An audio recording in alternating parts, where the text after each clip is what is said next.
Casino, a family-owned casino that treats you like family.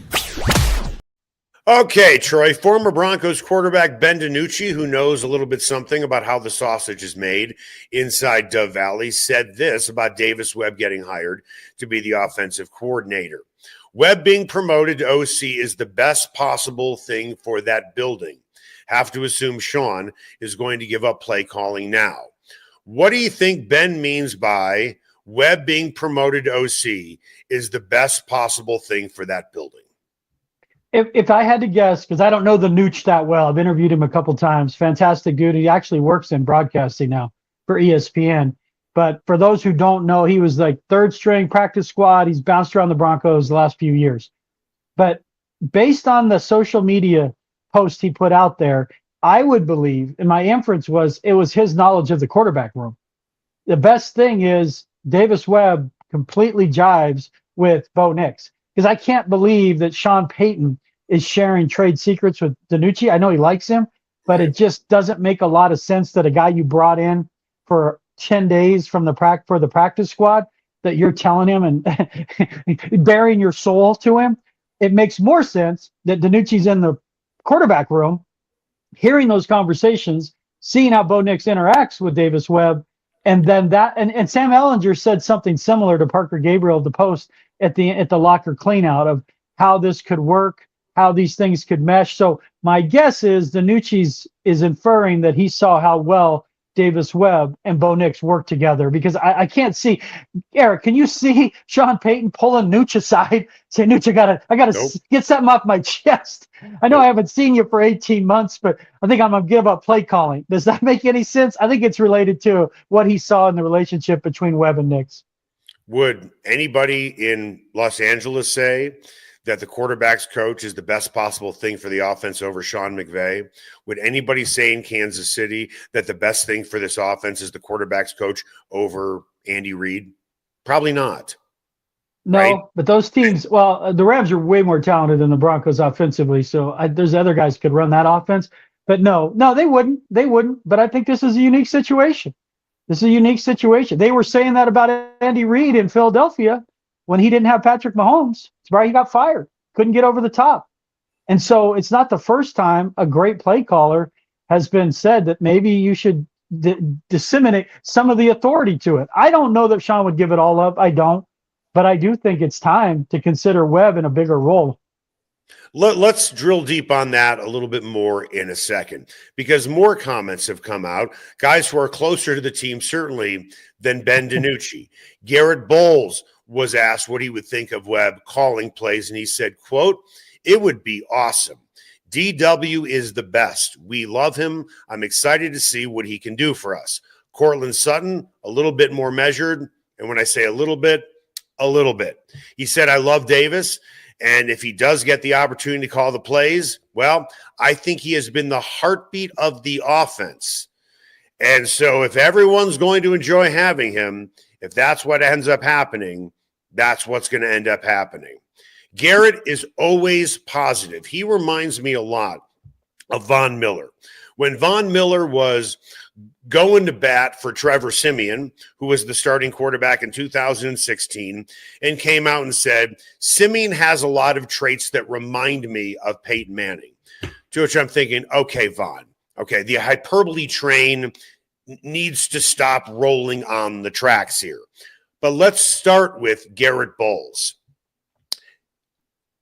You take his comment with a grain of salt because he is always positive all the time.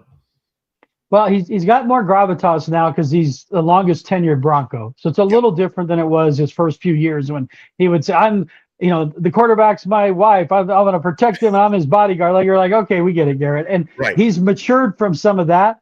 I do take it with a grain of salt in that regard. He's around him. So, you appreciate the fact that he's not saying real tepid comments like, well, we'll see. I don't really know. He's very outspoken that he thinks he could do it. That's encouraging, but I still take it with a grain of salt. Courtland's response is more probably likely in this situation. Courtland's saying, I don't know, and I don't want to be the one that Sean puts up on the board saying you ran me off as a play caller. Yeah. Garett, I don't think really cares if Sean says that to him, where Courtland has become much more of a diplomatic leader, if you will, in these last few years. Guys like Davis Webb, that's clear. And I'll say take those two. The one thing you can take from those two interviews is guys like Davis Webb, because guys will tell you now in the modern era. I'll have players say, "Hey, I don't want to gaslight. I don't want to talk about that guy. I don't want. I know you're doing a feature on him, but that's fine. I don't want to talk about him that way." And I've had players say this to me. It's like I don't see him that way, so I don't want to be in the story saying that because I don't feel right about it. I don't feel good about it.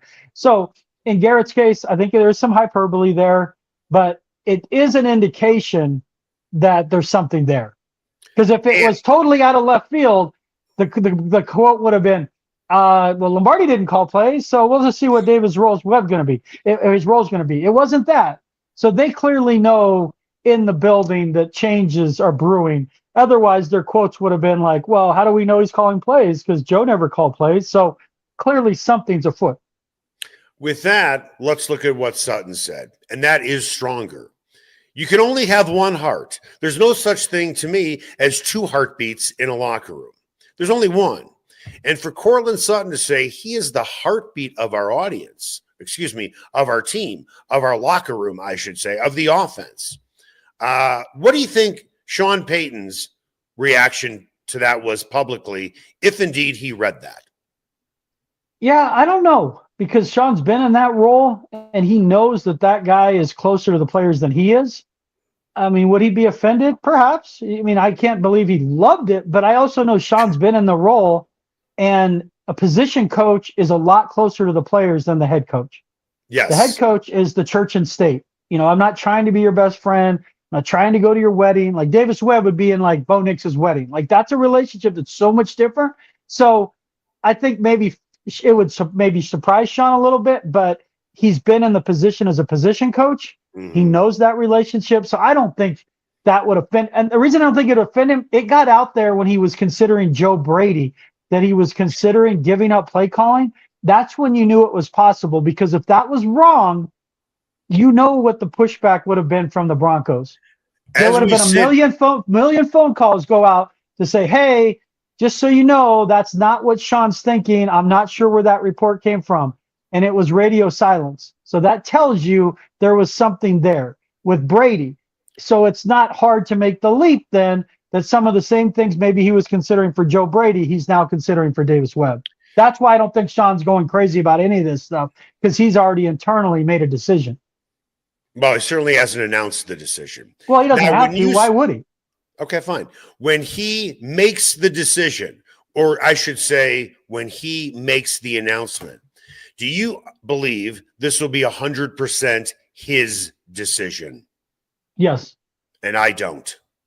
You think Greg Penner has told him to I have let zero doubt. I have zero doubt. I'm telling you, you can laugh all you want. You can laugh. Did you just listen to Greg Penner say he makes no football decisions last week? You heard that quote, right? I've talked to Greg Penner more one-on-one than anybody in this market. Mm-hmm. There is no way he would tell Sean to give up play calling. No way. Okay. Well, no way. I think that Greg Penner, he's not a meddling owner at all.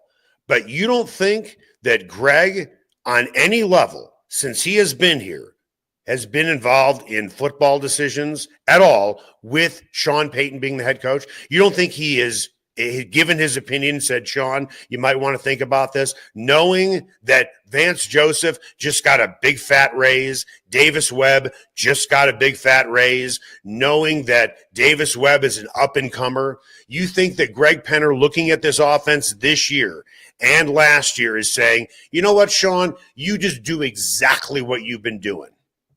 You really believe that? Yes, I do. Those conversations come from George. If George would recommend it, then it would be a conversation with the three of them. But the way it works is Greg asks questions of why. Why are we doing this? Why? I could see him asking, if everyone wants this guy, why would we let him out of the building? I don't see him jumping the bridge to say, and when you keep him, he gets to call plays. I don't see that. No, that's not Greg Penner. That's what you just said. You just said he would have told Payton to no longer call plays. No, that's not what I said. That's what you were implying. Let me finish, And I will explain. I think that Penner said to Sean, you need to have this guy have a hand in calling plays. That's what I just said. No, not calling, a hand in it. He would not. He would not. His question would be much more of, if everyone wants this guy, why would we let him out of the building? And Sean would have to have an answer to Greg. And his answer might have been, you're right. And I've been considering, as you saw before the Buffalo game, what my role in play calling would be. I have no belief that Penner went to him and initiated a conversation about Sean Payton giving up play calling. I think it's more of Greg asking Sean, why does everyone want this guy? Why can't we keep him in our building? And then maybe that spurs Sean to think about even more of, I got to make a change here. The owner's recognizing we have this piece in our own building. I just can't see Greg at this point in his ownership telling Sean, you've got to let Davis call plays. Sean would recognize it, and Sean would probably then answer Greg. Everyone wants him because he's seen as the next Sean McVay. And by the way, Greg, in order to keep him, I believe it's best if he has more involvement in the play calling. That's how I think that conversation would have gone. And I think I think that conversation happened, but I also think there's a way that it is said and a tone and an inference. You might want to seriously consider this, because at the end of the day, Davis Webb could have walked out the door, gotten a pretty good salary, and called full plays. How do we keep this? How do we keep this guy here? A salary bump alone, I don't think would do it. Yeah, I'm just saying, you're pushing an envelope that Greg hasn't pushed traditionally in terms of getting involved very specifically with football operations. He asks questions. Why do we have this guy on staff? What does he do? He asks questions that force then the person answering them to give answers. But Greg, in my understanding with Sean, hasn't pushed back in a way that would be like, I don't like that answer. You need to keep him, and you need to make him a play caller. I would be shocked after a 15-4 season if that conversation was had.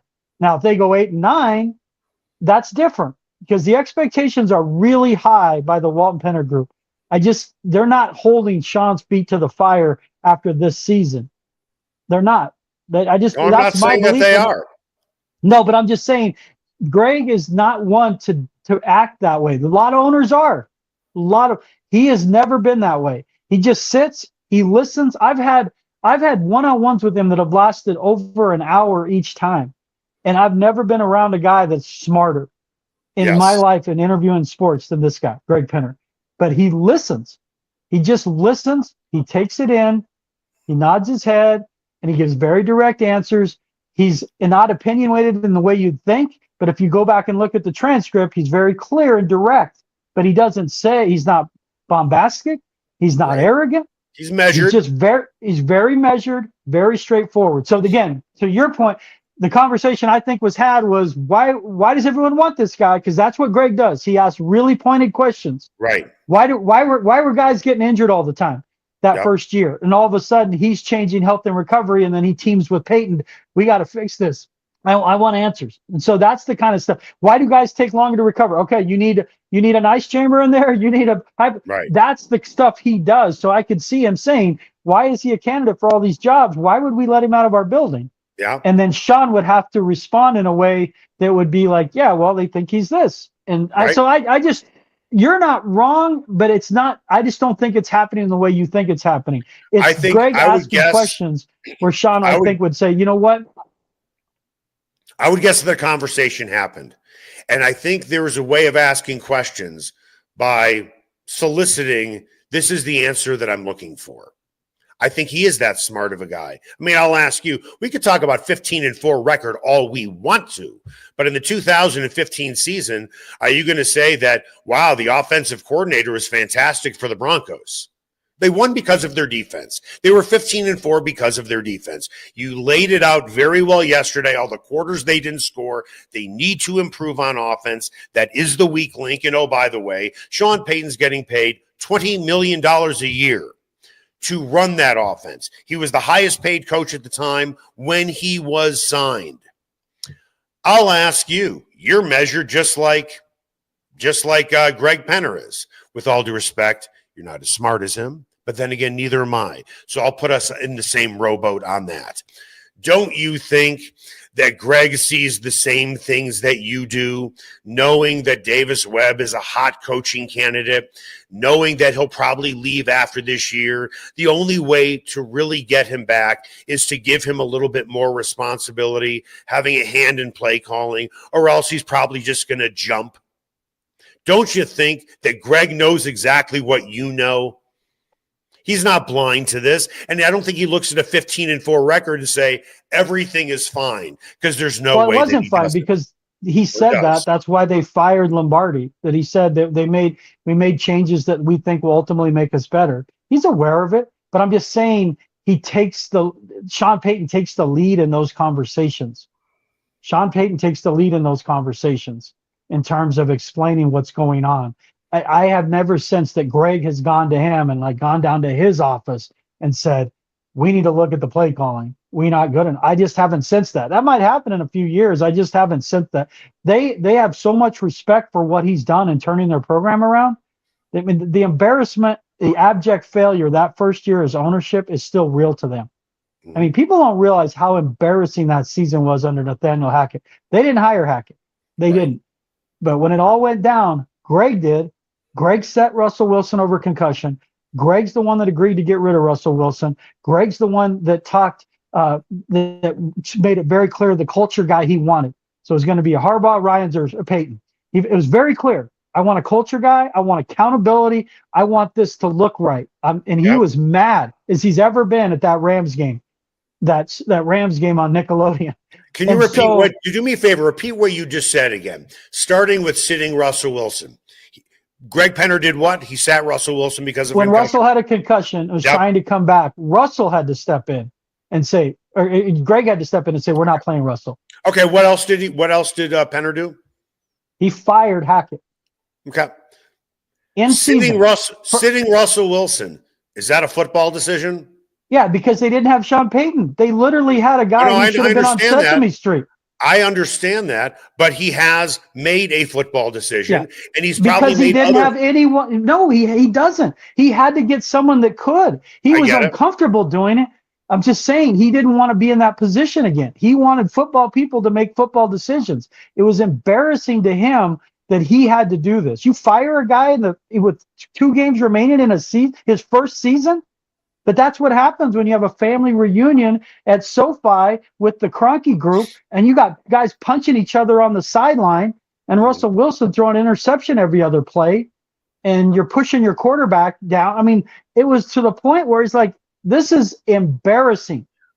And so he got involved in that just out of sheer embarrassment, not out of any need to do football decisions. Let me ask you a quick question. If you give one answer, we'll continue. If not, we'll just move on, go to break.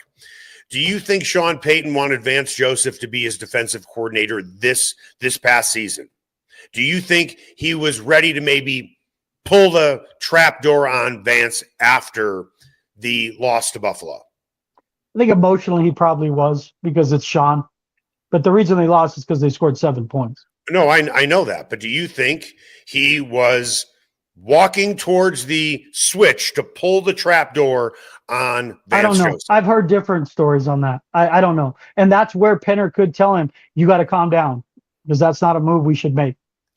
And that's my point exactly. Yeah, but that's assuring someone that, hey, relax, step away from it. That's why Greg and Sean and George work. One guy's Mount Lava spewing all the time. Right. The other guy's measured, and the other guy's like the businessman, the accountant. They all balance each other. So there's times where, if you want to take it very literally, that Sean's fired probably everyone on his coaching staff over the last couple of years. And that's where a Greg and a George can be very calming to say, take a deep breath. We're not doing this. I just watched the documentary on the 49ers yesterday, and they showed how Eddie DeBartolo fired Bill Walsh 12 times over the span of 3 years. 2 of those were Super Bowl championship years. Right. So, I mean, that's what I'm saying. You can't take everything literally. Like, oh, he said he should do it. That's an example. It's just how these things work. They're so competitive behind the scenes. But to your point, and that's fair, would Greg be the one that would say, hey, step away from the trigger, step away from the red button, relax. Let's get some time before we start making decisions like this. Sometimes I think when someone, using your words, is Mount Lava, right? You can talk some sense into them and talk them off the ledge, right? Yep. I think by doing that, if Greg Penner was doing that about the Vance Joseph situation, if for the sake of argument he was, what he was saying was, we're keeping Vance. But I'm going to let you make the decision. Calm down, take a step away.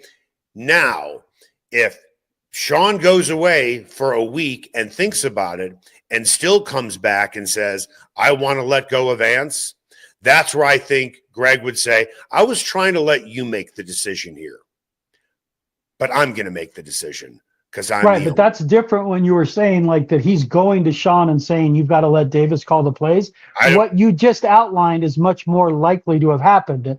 Why is this guy in demand by everyone? What's going on with our offense? And then allowing the person on the other end of the conversation to connect the dots. Greg isn't one to say, you better change the play caller and you better do it now. And no I agree with you required. there. I totally agree with you there. What I think with Davis Webb that Greg Penner is trying to do is this. Sean, I want to empower you to make the decision and really think about it. But you better come back with the right answer. Well, because I'm going to give you Greg's answer to things is if you tell Greg, and I know this from conversation with him, if he comes to me and says, hey, what are we doing with our offense? I say, well, we're running the same thing because that's the way we've always done it. You will see smoke out of Greg Penner's ears. Right. He hates that. And so does Sean. Yeah. But Sean's more stubborn than Greg.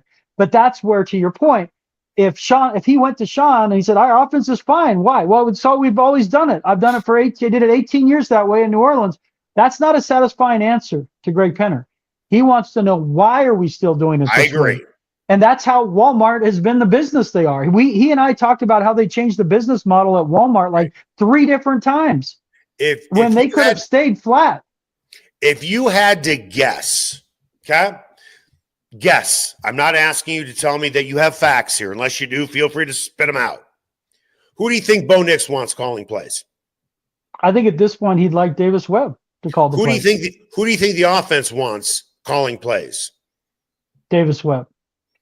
Don't you think Greg Penner knows that?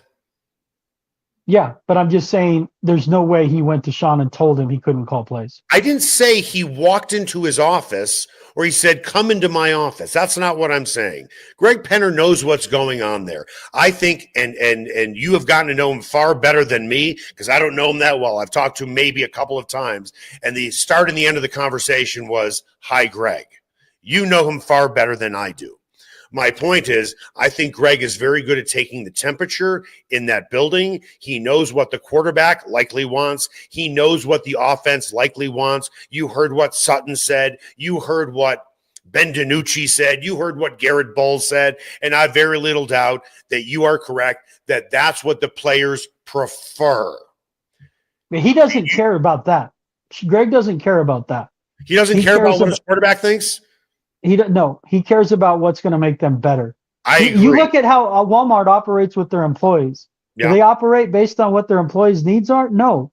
They operate based on production. Yeah, Greg would be driven on. He's not sitting around. He just told you at the end of the year, my job's not to be best friends with the players. My job's not to get to know the players. So you're like, oh, they're all telling Greg, we want that. He doesn't care about that. His answers come from a very, very, very sterile place. What makes us more productive? I agree. I hear all these guys, when. He doesn't care. He wants to know what makes us more productive. We want to win a Super Bowl. Is it fair to do say that? He wants better offense. Is it fair to say Bo Nix is well liked and respected in that building by everybody? I can't say everybody, but yeah, he's just about everybody. Yeah. Okay. When he over doubles his salary over Sean Payton, and he is a quarterback who's widely respected, and I'm guessing the Penners love him, you don't think for a minute they're going to take into consideration what he would like? Just like Pagula, who's a hot mess with Buffalo, finally said, we're going to allow Josh Allen to be part of the hiring process. I'm sorry, if there's a choice between Bo Nix and Sean Payton, maybe right now it's a close race, but give it a couple of years. If Bo Nix progresses, Bo Nix will have not more power than the head coach. I'm not suggesting that, but the Penners will listen to what Bo Nix has to say and weigh it very, very heavily. Greg Penner has to know what the offense thinks and what Bo Nix thinks about who should be calling plays. He digested all, but it's not for reasons like you're painting it as if he's running a democracy there and listening to all opinions. And I know he doesn't. Listen, I understand you can't let the animals run the farm. I'm with you on that. And I am not saying that Greg Penner went to his office with a brisk walk and shoved open Sean Payton's door and said, listen, pal, no, that's not the way Greg Penner works. But he is intuitive enough to know what's going on in that building. He is smart enough to see with his own eyes what that offense looked like. He knows that Davis Webb is a hot commodity, that is a young up-and-comer. I don't know if he's going to be the next Sean McVay. But when you add it all up, he probably, as any smart leader would do, wants to empower his head coach to make that decision. And hopefully Sean will come to his senses and say, after everything that he said about his age and it takes a while to get out of the play calls, Penner's looking at Sean and saying, listen, why don't you really think about it? And then probably gave him a lot of different reasons, probably nudging him towards a decision, not telling him what to do, but nudging him and encouraging him and giving him data about a lot of different things to think about.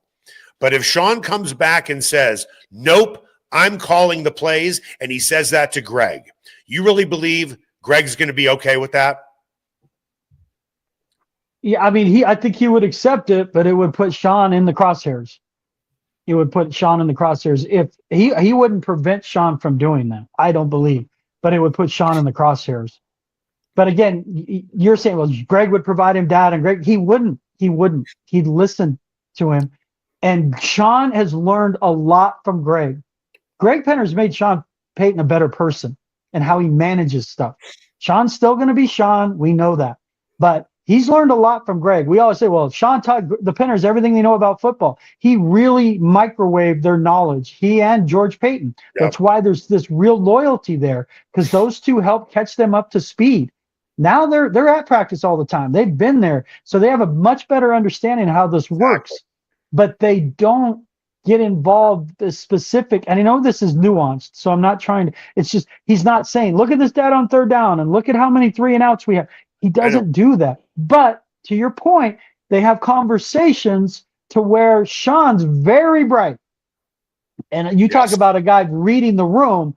I'm sure Sean could read a room where Greg keeps asking questions about our offense, the lack of this, and Sean knowing in his heart, like, maybe it's time. That I could see happening over the course of time, but not Greg saying, here's data, here's why. Like, that's just not how Greg operates. And I've been told he's an unbelievable listener as well.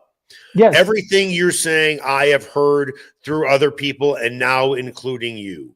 I'm saying there is a way of getting what you want, right, without having to drop the hammer on someone. That's why Greg Penner, I think, is finessing this situation, giving Sean something to think about. But at the end of the day, do you really believe Greg Penner wants Sean Payton full play calling with Davis Webb in the building? Do you believe that's what he wants? I don't know. I just know he wants the best production. And the best production hasn't come from Sean Payton calling plays the last few years. It just hasn't. So the inference would be they need to change something. And I say that based on the conversation and interview that Penner did, we moved on from certain coaches. We believe it will make us better.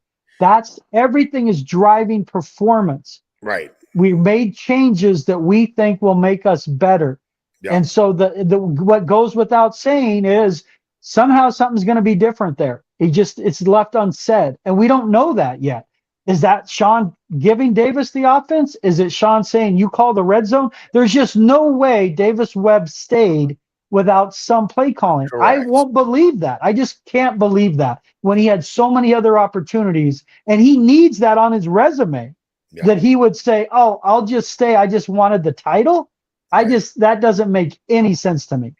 Coming up after the break, there could be a major shakeup in the NBA's Western Conference. NBA Western Conference could be going Greek. That's next. Ever wondered where city and county fleet vehicles go when they retire? Now's your chance to find out and score big. Imagine driving away with a great deal on a reliable vehicle. For over 45 years, Roller Auction has been the trusted source for government fleet vehicles and equipment. Trucks, SUVs, sedans, and more, all selling to the highest bidder. Don't miss out. Visit roller.bid/hot takes to get auction updates today. Your next vehicle could be just a click away. Everyone has their favorite sports bar. Mine, the Sportsbook Bar and Grill in Highlands Ranch, DTC, and now in Parker. All their locations are everything a sports bar should be. An upscale menu with 12 different burgers, outstanding wings, and my favorite, the Philly cheesesteak egg rolls. They've got every game on the NFL Sunday Ticket, MLB Extra Innings, NHL Center Ice, NBA League Pass, plus soccer, rugby, and UFC. Sportsbook, great hangout bar, great for private parties. The Sportsbook Bar and Grill in Highlands Ranch, DTC, and now in Parker. They are the sports bar. Ferguson's Heating and Cooling is the best in Denver, and their customers agree. Ferguson's has 165 5-star Google reviews, and here's one from Betsy. Highly professional, prompt, and honest. I switched to Ferguson's when I became aware my former company was trying to sell me a whole new system I didn't need. Ferguson's is an honest, working, family-owned business that'll give you a fair price, the highest quality parts and equipment, and they always show up on time. You can trust the Ferguson family like you trust your own family. Go to fergusonsheatingandcooling.com. Everyone has their favorite barbecue spot. Mine, Smokin' Dave's Barbecue and Brew. My favorites, slowly smoked ribs, smoked corned beef Reuben, smoked meatloaf with a portobello balsamic cream sauce. Don't forget about Smokin' Dave's 16-hour smoked brisket and pork with one of their 4 homemade barbecue sauces. Great sides, you bet. Barbecue beans made with pork and brisket and their southern corned bake. Man, you gotta try it. Plus, they have amazing non-barbecue entrees on the menu. Go where I go, Smokin' Dave's Barbecue and Brew in North Denver. Sasquatch and Wildcard Casinos in Blackhawk have another incredible promotion. They'll be giving away a pair of snowmobiles or nearly $18,000 in cash the weekend of February 20th. It's your choice what you want, the 2 snowmobiles or the cash. Earn daily entries with every locked-up jackpot or by redeeming points on your player card. You can also earn a chance to win during their daily cash drawings every 45 minutes between 10 a.m. and midnight. Sasquatch and Wildcard Casinos, loose slots, great promotions, great food, and a family-owned casino that treats you like family. And welcome back. Hot Takes, Goodman and Hurdle, a spirited opening segment. I don't know if this segment will be as spirited. I think we'll agree more on what we're going to talk about in a second. But first, want to tell you about Ferguson's Heating and Cooling. They really are the best out there. I'm a firm believer that when somebody sells you something that you don't need, they are not the company that you want to work with. I see those companies as being completely dishonest. When somebody comes to your house to fix your furnace, they are a salesperson as much as they are a tech. They want to sell you something because they get a commission off of it. That is not the way it works at Ferguson's Heating and Cooling. They've been to our house to fix our furnace, not replace it, fix it. Our hot water heater was 10 years old. We knew it had to be replaced, and they replaced it. But the best part about them was we called them. They were out at our house in a matter of hours. That is the type of customer service you want. That's the type of honesty you want. Ferguson's Heating and Cooling, they are the best. Highly recommend you go to them for any HVAC needs, furnace needs, or hot water heater needs as well. Ferguson's Heating and Cooling.com. Time now for What's Trending. What's Trending is presented by Ferguson's Heating and Cooling. Your family should trust the Ferguson family for all your heating and cooling needs, and you'll see why they have over 165 5-star Google reviews. Make an appointment today at fergusonsheatingandcooling.com. There are multiple reports. Minnesota Timberwolves are one of the front runners to get Giannis Antetokounmpo. There's also reports that Giannis has narrowed down to 2 teams if he does get traded, and I think he likely will. It's going to be Miami or Minnesota. Minnesota has already traded Mike Conley to get him off the books. Then there's another report that Jaden McDaniels and Julius Randle would likely have to be part of that deal, and that makes sense to me as well. If the trade goes through, Giannis being paired up with Anthony Edwards, where would you put the Nuggets in relation to the Timberwolves, the Thunder, and the Spurs? I'd still put them ahead of the Timberwolves because I think Giannis, it's harder to incorporate a guy that's that ball-centric in terms of how much he needs the offense to run through him. And it's hard to do that while the plane's in the air. You know, if you had told me they traded for him in the summer, I would put the Timberwolves ahead of the Nuggets, especially given the Nuggets' current, injury issues. But I don't think it passes the Nuggets. It could by the end of the year. But one of the things, like when you trade for KD, it's easy. He just shoots. He fits anywhere. James Harden goes to the Cavs. That's a problem. He has the ball 80% of the time. And so the same thing with Giannis. I think it's going to be difficult for them to incorporate it, but it ultimately would make them better. But he's hurt right now too. So I'm not ready to say that's it's a seismic trade in the NBA, but I don't know how much difference it's going to make this season. Okay, so if they wind up getting Giannis and they keep Gobert, that middle of that lane is clogged up. There's no room for him. He is not a good outside shooter anymore. Outside of this season, he is an awful three-point shooter. Do you know what his three-point shooting percentage is over the course of his career? It's got to be in the 20s, right? Yeah, 29%. And he's not a good free throw shooter as well. Piggybacking on what you just said, you want the ball in the hands of Anthony Edwards. You want the ball in his hands. Not that it's a bad thing to have Giannis, but I don't know how that would work. It's almost like pairing LeBron with Doncic. Who's going to be handling the ball?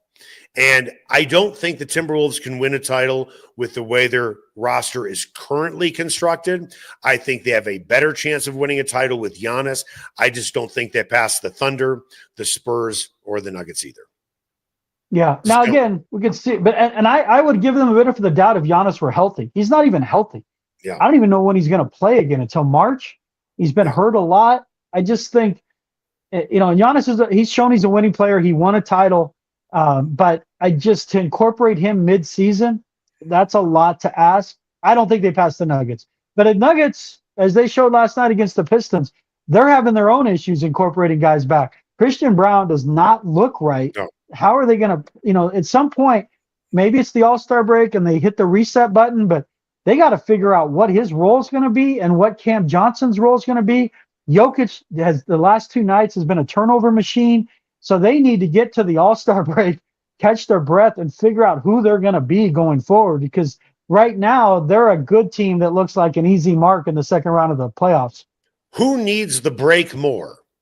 The Nuggets with the All-Star break or the Avalanche with the Olympic break? I would say the Avs because they're literally not playing well. So, maybe get away from it. The Nuggets, it's just an issue of trying to fit parts back together that haven't played together. And the Nuggets could use more playing time. The Avs, I think, might need to clear their head.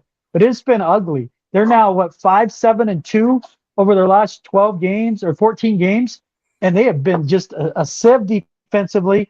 And all the times we've said the power play doesn't really matter. It doesn't really matter. It does now. They're losing games because they have one of the worst power plays, and they're in their own head. You can't tell me it's anything other than like a baseball hitter in his own head. There's no way you can have that talent. I know they miss Miko on the power play, but you can't be that talented and be that way on the power play.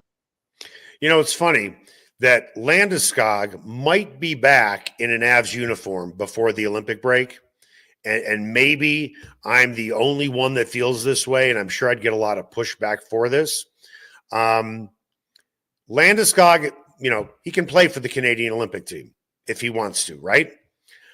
If I'm the Avs, I don't want him playing. I want him to get as healthy as possible for a stretch run. You? What do you think? Did we just lose Troy? Well, I'm not going to predict what Troy would say. What I would say is I think the Avs are looking at it maybe in a way where they're like, we really wish you wouldn't play, but if he wants to play, he can. When I'm guessing you lost connection, but did you hear what I said about Landeskog? I think we may have lost your there. Yeah, no, I would. I mean, honestly, I would tell him not to play, but there's no way they will. Right. Same thing with Taves. Taves just came back. Yeah, but at least he's What's back. more important to you? What's more important to you? Winning another title, or is it potentially winning a gold medal? And both. And listen, at the end of the day, well, Landeskog's the captain. Landeskog's the captain of his team. Sweden, like his is a different responsibility. Yeah. No way they would tell him no. I meant Sweden. My bad. Not right. Canada. Yeah, Taves. Here's how it was explained to me. I was out at their practice the other day. The reason they're giving them the benefit of the doubt, Eric, is because they don't play for a while. So like the Avs end tonight, and then they get on planes or whatever. But there's like a week. I don't have the date in front of me. There's enough time to where they think they would be ramped up and healthy. In other words, they're not playing for the Avs tonight and then the Olympics on Friday. They're literally still like another week to get healthy. I don't love it, but I'm not going to be the one to tell those guys they can't play for their country. You want to tell a Canadian player he can't represent his country? I do not. You want to screw up chemistry for the rest of the year? Tell those guys they can't play in the Olympics representing their country. Is it the best thing for the team? Of course it's not. I mean, obviously, it's all risk and little reward for the team. Right. But for the players, it's everything. I was talking to players in that locker room the other day. Oh, my God. Yeah. Those Canadian players, you can't even measure how much it means to them to represent Canada in the Olympics. And I don't know, Gabe wasn't in there. I think he might talk today or tomorrow. But, man, there's just no way you could say no. The Rockies did it with Jeff Francis back in the day. And I thought it was so stupid. Like, oh, you can't, like, because they were like 22 games out. Like, we got to call you up because they needed the publicity of having this call up. And I'm like, that is dumb. And Francis, it really pissed him off. And that was baseball, to represent Canada in baseball. Can you imagine telling a hockey player that, you're gonna have to sit this one out? No chance. But it is a weird spot for these teams. Yeah. That's going to do it for us. Hot Takes, Goodman and Renck. Make it the best possible day you can.